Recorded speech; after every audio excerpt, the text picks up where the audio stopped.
कंवारी ननद। अंजलि की उम्र लगभग 30 साल हो चुकी थी। वो एक स्कूल में टीचर की जॉब करती थी। अंजलि के घर में उसकी माँ के अलावा उसका छोटा भाई और भाभी भी रहा करते थे। 30 साल की उम्र होने के बाद भी अंजलि की अब तक शादी नहीं हुई थी। इस बात को लेकर अंजलि की माँ रुक्मिणी देवी काफी परेशान रहा करती थी। माँ, मैं स्कूल जा रही हूँ, जरा मेरा टिफिन तो दे दीजिए। अब क्या पूरी जिंदगी मैं तुझे टिफिन बना कर देती रहूंगी? अरे कुछ सोचा भी अपने बारे में या बस ऐसे ही? क्या माँ, सुबह सुबह फिर वही बातें लेकर बैठ गई। माँ गलत क्या कह रही है अंजलि दीदी? इतनी उम्र हो चुकी है आपकी, माँ कब तक आपकी सेवा करती रहेंगी? भाभी, मैंने माँ को कब कहा कि मेरी सेवा करो? वैसे भी अपना टिफिन मैं खुद तैयार कर लेती हूँ, बस टेबल से उठाकर देने को ही तो कहा था।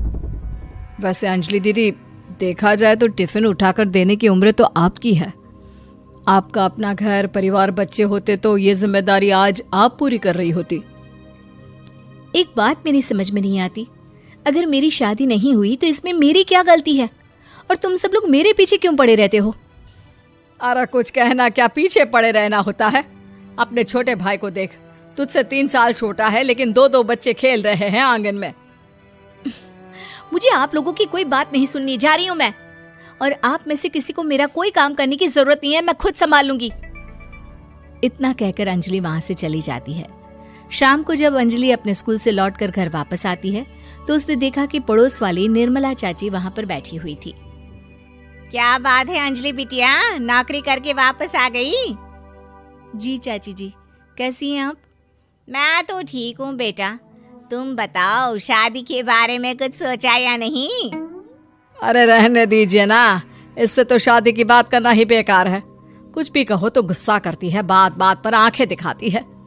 माँ, आप ऐसा क्यों कह रही हैं? मैंने कब आप पर गुस्सा किया? अरे अंजलि बेटा, तुम्हारी माँ ठीक ही तो कहती है। 30 की होने आई हो, अब तुम्हें भी शादी वादी कर लेनी चाहिए। चाची जी, आप तो ऐसे कह रही हैं जैसे शादी करने से मैंने मना किया हो। रहने दीजिए निर्मला चाची, हमारी अंजलि दीदी को अभी तक उनकी पसंद का दूल्हा नहीं मिला ना, इसीलिए वो शादी नहीं कर रही।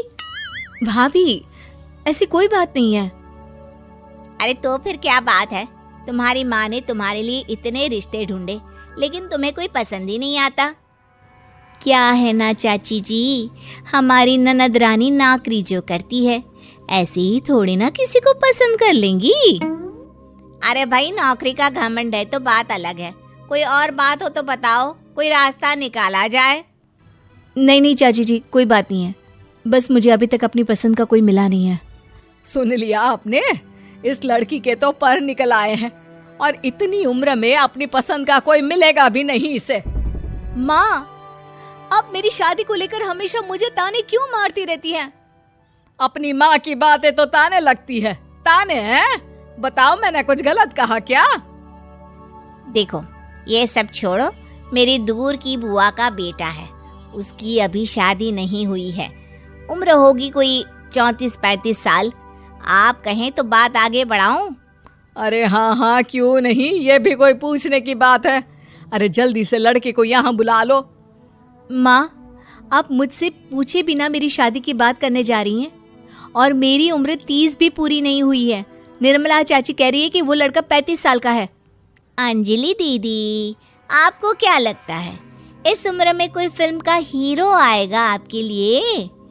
देखिए, अब पसंद और नापसंद की बात तो रहने दीजिए, पसंद करने की उम्र तो आपकी निकल चुकी। अब तो जो भी मिले उसी से शादी कर लीजिए, इसी में भलाई है। तेरी भाभी बिल्कुल ठीक कह रही है। अब जैसा रिश्ता मिले उसके लिए हाँ कर देना, ताकि हम भी गंगा नहाए। ठीक है, चलिए मैं उस लड़के को कहती हूँ, वो कल ही अंजलि को देखने आ जाएगा। अगले दिन निर्मला चाची के दूर का रिश्तेदार अंजलि को देखने उसके घर आता है। उसका नाम था अजय। अंजलि जी, तो आप नौकरी करती हैं, वो भी स्कूल में? जी हाँ, मैं स्कूल में टीचर हूँ। हमारी बेटी बहुत होशियार है। अरे पढ़ने लिखने में इतनी होशियार है, इसीलिए तो इसकी नौकरी लगी है स्कूल में। हाँ हाँ ठीक है आंटी जी, जरा मुझे भी तो बात करने दीजिए आपकी बेटी से। जी पूछिए ना, क्या पूछना चाहते हैं? अंजलि मैडम, ये तो बताइए कि आपने अभी तक शादी क्यों नहीं की? बस ऐसे ही, कहीं कोई रिश्ता पसंद नहीं आया इसलिए। लेकिन क्या मैं आपसे पूछ सकती हूँ कि आपने शादी क्यों नहीं की? अंजलि, क्या कर रही हो तुम? लड़कियों को इस तरह की बातें नहीं शोभा देती। रहने दीजिए आंटी जी, आपकी बेटी काफ़ी पढ़ी लिखी है, मैं उनके सवाल का जवाब दे ही देता हूँ। वो क्या है ना, मुझे भी अभी तक अपनी पसंद की कोई लड़की नहीं मिली। अच्छा, कोई बात नहीं। वैसे आपकी तनख्वाह कितनी है? कितना कमा लेती हैं महीने का? जी यही कोई 25,000 महीने। बस 25,000? इतने से क्या होता है? इतने से तो आजकल घर भी नहीं चलता। आपके कहने का क्या मतलब है? अरे मैं तो ये सोच कर आया था कि नौकरी वाली लड़की है, आराम से 40,000 कमाती होगी। माफ कीजिएगा, आपका और मेरा रिश्ता नहीं हो सकता। जी कोई बात नहीं, मुझे भी आपके साथ शादी करने में कोई इंटरेस्ट नहीं है। अंजलि, किस तरह की बात कर रही हो? घर आए रिश्ते को ठुकरा रही हो तुम। दीदी, अब इस उम्र में आपको इतनी अकड़ नहीं दिखानी चाहिए। अच्छा खासा रिश्ता हाथ से निकल गया, कहीं ऐसा ना हो कि जिंदगी भर कुंवारी ही रह जाओ आप। कुछ दिन और ऐसे ही निकल जाते हैं और अंजलि की शादी कभी नहीं होती। अंजलि के परिवार वाले बिंदास उसे ताने मारते रहते हैं, लेकिन अंजलि एक बड़ी नौकरी की तैयारी करती है और उसमें सिलेक्ट होने के बाद अंजलि को एक बहुत बड़ी नौकरी मिल जाती है। अब तो दीदी के नखरे और भी ज्यादा बढ़ जाएंगे भाई। अब तो इतनी बड़ी नौकरी जो लगी है, अब इनकी शादी होने से रही। माँ, मुझे नौकरी के लिए दूसरे शहर जाना पड़ेगा। आप जानती हैं ये बहुत बड़ी जॉब है और इसमें पैसे भी बहुत ज्यादा मिलेंगे। अच्छा, कितने पैसे मिलेंगे बेटा? माँ, मुझे हर महीने 90,000 सैलरी मिलेगी। क्या? अरे वाह वाह, ये तो बहुत अच्छी बात है। लेकिन फायदा क्या? कितने भी पैसे मिले, शादी तो हुई नहीं ना तुम्हारी। अंजलि नौकरी करने के लिए दूसरे शहर में चली जाती है और जब कुछ महीनों के बाद वो वापस घर आती है तो उसे अपने पति के साथ देखकर उसके घर वाले हैरान रह जाते हैं। अरे अंजलि, तूने शादी कर ली और हमें बताया तक नहीं। और दामाद जी करते क्या हैं? इतनी बड़ी कार है उनकी।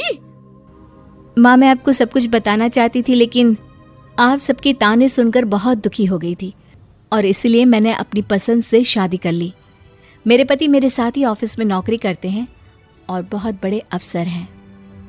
और एक बात बताऊं माँ, आज मैं बहुत खुश हूँ।